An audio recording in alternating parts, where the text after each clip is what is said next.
കണ്ണപ്പ എന്ന സിനിമയ്ക്കെതിരെ അപകീർത്തി പ്രചരണം നടത്തിയാൽ നേരിടുമെന്ന മുന്നറിയിപ്പുമായി നിർമ്മാതാക്കൾ.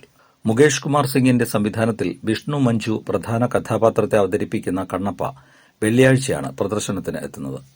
വിഷ്ണു മഞ്ജുവിന്റെ നേതൃത്വത്തിലുള്ള 24 ഫ്രെയിംസ് ഫാക്ടറിയാണ് ചിത്രത്തിന്റെ നിർമ്മാതാക്കൾ.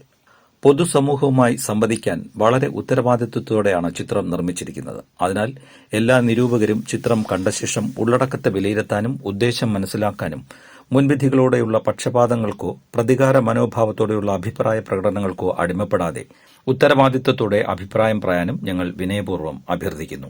ആവിഷ്കാര സ്വാതന്ത്ര്യം പവിത്രവും ഇന്ത്യൻ ഭരണഘടനയുടെ ആർട്ടിക്കിൾ 19(1)(a) പ്രകാരം സംരക്ഷിക്കപ്പെട്ടിരിക്കുന്നു എന്നതും അംഗീകരിക്കുമ്പോൾ തന്നെ ക്രിയാത്മക സൃഷ്ടികൾക്ക് നേരെയുള്ള ബോധപൂർവവും വിനാശകരവുമായ ആക്രമണം, അത് നേരിട്ടുള്ളതോ പേരിനെ കളങ്കപ്പെടുത്തുന്നതോ ആവട്ടെ, സംരക്ഷിത അഭിപ്രായ സ്വാതന്ത്ര്യത്തിന്റെ പരിധിയിൽ വരില്ലെന്നും നിയമ നടപടികൾക്ക് വിധേയമായ ദ്രോഹമാണെന്നും ഉചിതമായ നിയമ നടപടി സ്വീകരിക്കാനുള്ള അവകാശം തങ്ങൾക്കുണ്ടെന്നും സമീപകാല കോടതി ഉത്തരവുകളുടെ പശ്ചാത്തലത്തിൽ വ്യക്തമാക്കുന്നു.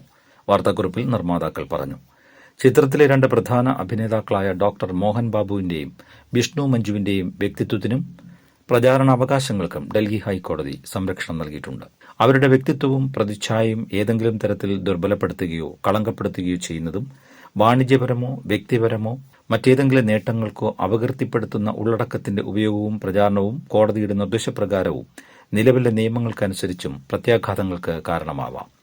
ഏതെങ്കിലും വ്യക്തിയോ സ്ഥാപനമോ ചിത്രത്തിന്റെ അപകീർത്തിപരമോ നിയമവിരുദ്ധമോ ആയ പ്രദർശനത്തിലോ സ്ട്രീമിംഗിലോ ഏർപ്പെട്ടാൽ സിവിൽ, ക്രിമിനൽ, സൈബർ അധികാര പരിധികൾ അടക്കമുള്ള എല്ലാ ഫോറങ്ങളിലും ഉചിതമായ നിയമ നടപടികൾ ആരംഭിക്കും. നിർമ്മാണ കമ്പനി മുന്നറിയിപ്പ് നൽകി. ശിവഭക്തനായ കണ്ണപ്പയുടെ കഥ പറയുന്ന പുരാണ ചിത്രമാണിത്. വിഷ്ണു മഞ്ജുവിന് പുറമെ മോഹൻ ബാബു, ശരത് കുമാർ, മോഹൻലാൽ, പ്രഭാസ്, അക്ഷയ് കുമാർ എന്നിവരും ചിത്രത്തിൽ പ്രധാന വേഷങ്ങൾ അവതരിപ്പിക്കുന്നുണ്ട്. സ്റ്റീഫൻ ദേവസിയാണ് ചിത്രത്തിന്റെ സംഗീതം ഒരുക്കിയിരിക്കുന്നത്.